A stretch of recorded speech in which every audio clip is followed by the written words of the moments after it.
Hey everybody. So today we're going to begin reading the Bhagavad-Gita. Bhagavad-Gita for homies.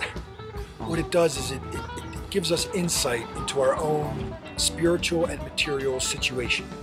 Bhagavad-Gita was spoken like 5,000 years ago. And it's a conversation between Krishna, who is God, and his devotee, Arjuna. And there's 5 different kinds of devotees. Have a relationship in a passive state. You can have a relationship in an active state.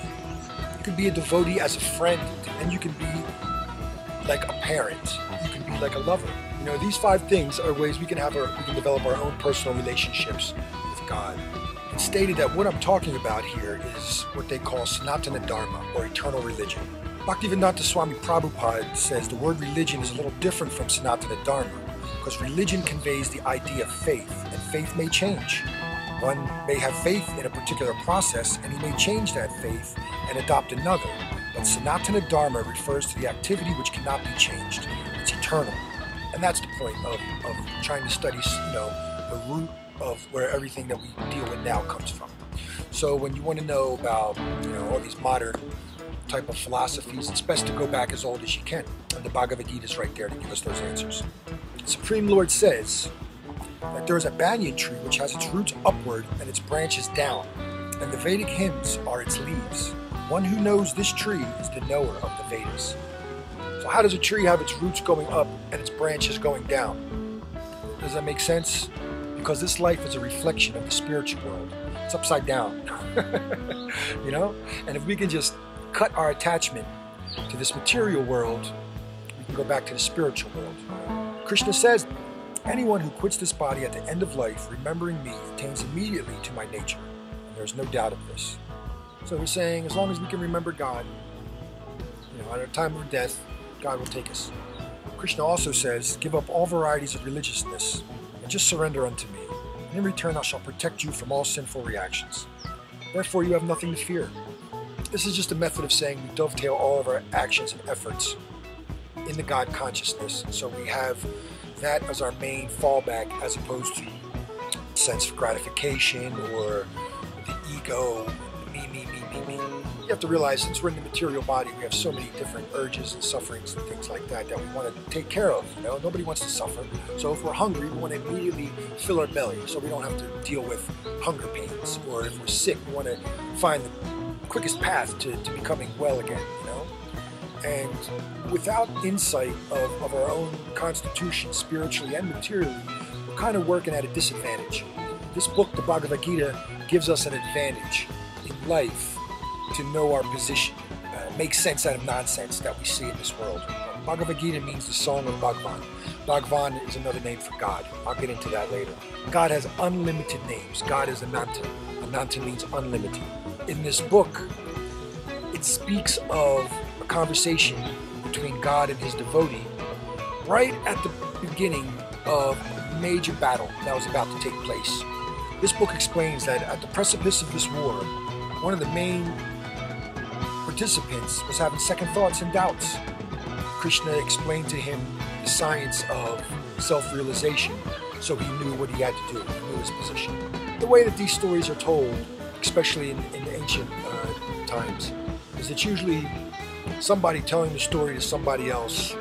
Krishna gave this science to the sun god passed it on to some other demigods passed it on to humans, and all the way down to my guru and to me. So I'm able to now explain it to you a little bit. That's why I'm calling this Bhagavad-Gita for home, because I explain it very much in layman's terms. Anyway, the story goes, the king, who's blind, wanted to find out what's going on at the battle. So he asks his servant, who says, he says, hey man, can you tell me what's going on at the battle? My sons are fighting their cousins, So he finds that, strange, because this is a big family battle, big family. So the king, he asks his buddy, he said, hey man, can you use your mystic sight to check out the battlefield and let me know what's going on? And the guy said, Jaya's like, yeah, sure. And he goes and uses his mystic powers to observe the armies on the battlefield. And when he sees everything that's going on, he relates it to the king. Oh, king, I see your son, all these people, on the battlefield. What's going on? So, can I tell him the rest of the story? know the rest of the story. Look it up. Okay. Arjuna told Krishna that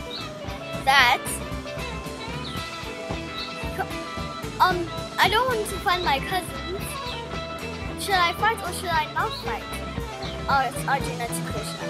And Krishna said, you should fight. So there's this war, this battle, and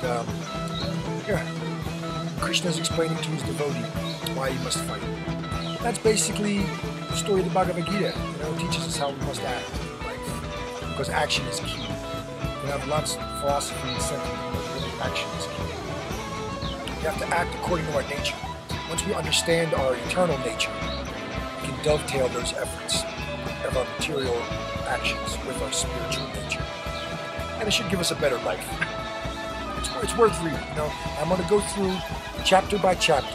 I'm going to read the whole chapter, maybe have a short discussion at the end of the chapter, and then go on to the next chapter. If you have any questions, please leave your questions and comments below. In this book, Krishna and Arjuna were having this conversation, and it was very long. No one knew what they were saying. So if you get this book, you could know what all they were saying.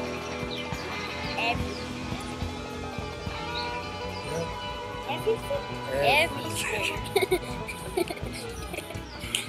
The soul is the one that controls all of your body.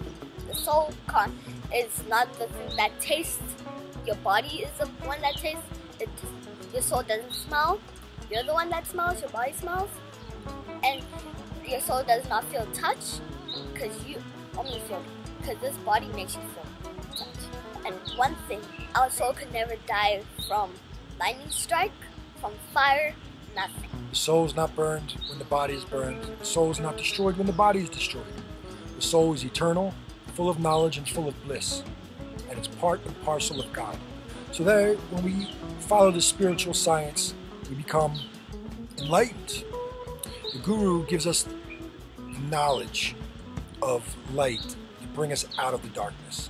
So chapter by chapter, I'm going to explain the translations of the ancient Sanskrit.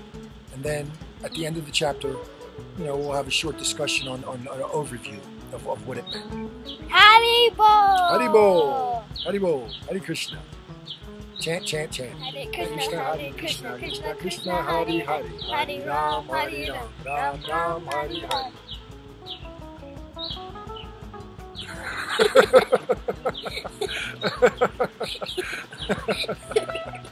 Show a happy face.